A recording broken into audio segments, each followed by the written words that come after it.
Doing a ignition system tune-up on a 2016 Ford F150 with a 3.5 EcoBoost. Doing the plugs and the boots from the coils to the plugs.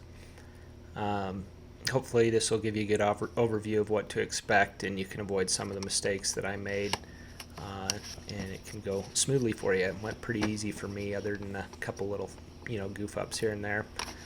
There is a little release tab that you got to push back, little red tab you got to slide out in order to depress the release on the connector to the coils. So I disconnecting everything here, as well as that solenoid that's up above the actually number 5, between 5 and 6 coils on the driver's side. These are coils 4, 5, and 6. Once all the connectors are off, I went ahead and tried to pull out this coil, and it was stuck on there pretty good, and I broke a little ear, or one of the plastic skirt of the coil. So if you pry a little bit where the connector is, it's got a little bit more substance to it.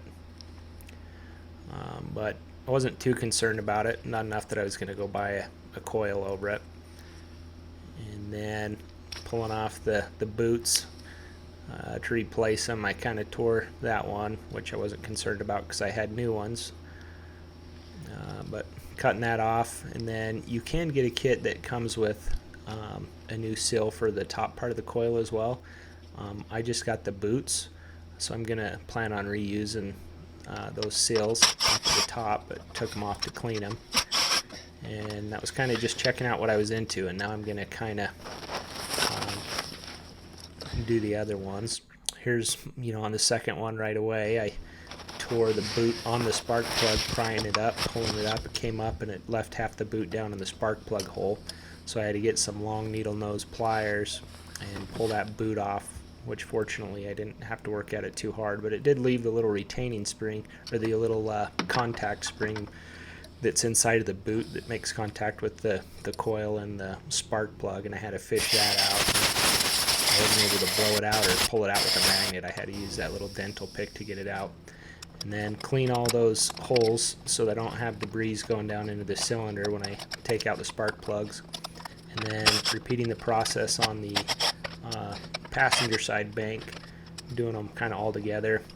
I'm a slow learner, but finally realized that by wiggling those coils back and forth a little bit, it kind of frees them up and breaks them free from the spark plug a little bit, and I didn't have any more boots break on me.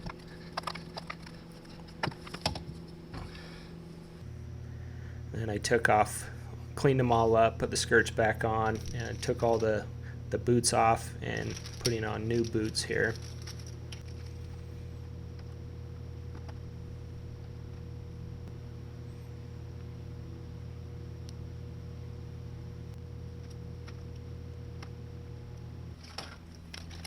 Pulling out these iridium platinum mixed spark plugs here.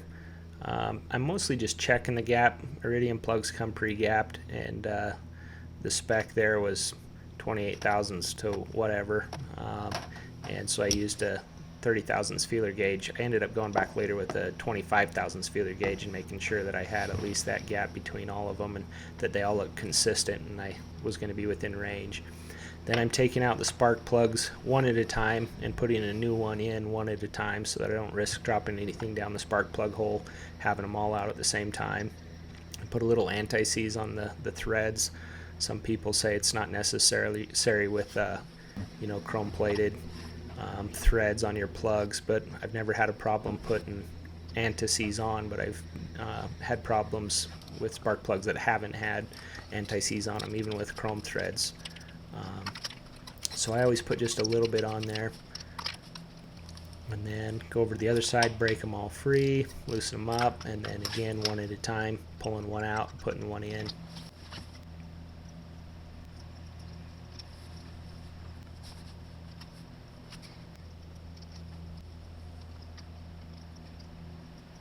Until all the spark plugs are replaced, and then torquing all 6 of them to spec at 133 inch-pounds.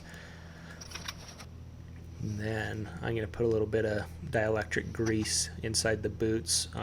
Dielectric grease is a good lubricant, seal, and protectant for electrical connections. And boots are prone to carbon tracking and whatnot, so this helps preserve the conductivity, I guess, of the boots or the coils to the plugs. And then I just put a little bit actually too inside the coil connectors before connecting those up. Putting those back on all around.